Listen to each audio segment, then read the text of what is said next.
காட்டுவாசிங்களா, உங்களுக்கே தெரியும் நம்ம காட்டு ராஜாவோட மண்டை குழம்பி போயிருச்சு. ஒரு மான் கூட அவங்க நட்பா வச்சிருக்காங்க.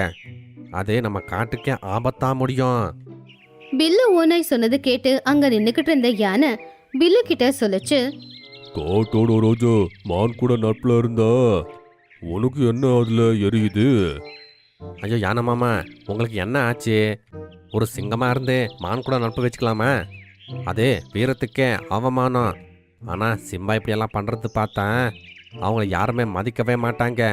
இதை பார்த்து மற்ற காட்டு ராஜா நம்ம காட்டு ராஜா மேல தாக்குதல் நடத்துவாங்க. பில்லு ஓநாய் சொன்னதை கேட்டு அங்க நின்னுக்கிட்டு இருந்த மீனும் நரி ரொம்ப கவலையா சொல்லுச்சு. அப்படின்னா நீ சொல்லு, நாம எல்லாரும் என்ன பண்ணணும்? நீங்க எல்லாருமே ஒண்ணா சேர்ந்து என் கூடவே நிக்கணும். என்ன நீங்க ராஜாவா ஏத்துக்கணும். சிம்பாவுக்கு நானும் சரிசமம் தான். ஓனாய் கூட சிங்கம் மாதிரி ஆபத்தானது, அதுவும் இல்லாம ரொம்ப புத்திசாலியானது. பில்லு சொன்னதை கேட்டு எல்லாரும் சரி அப்படின்னு ஒத்துக்கிட்டாங்க. ஆனா யானை மட்டும் அத ஒத்துக்கவே இல்லை. உடனே யானை சிம்பாவை பாக்குறதுக்காக போச்சு.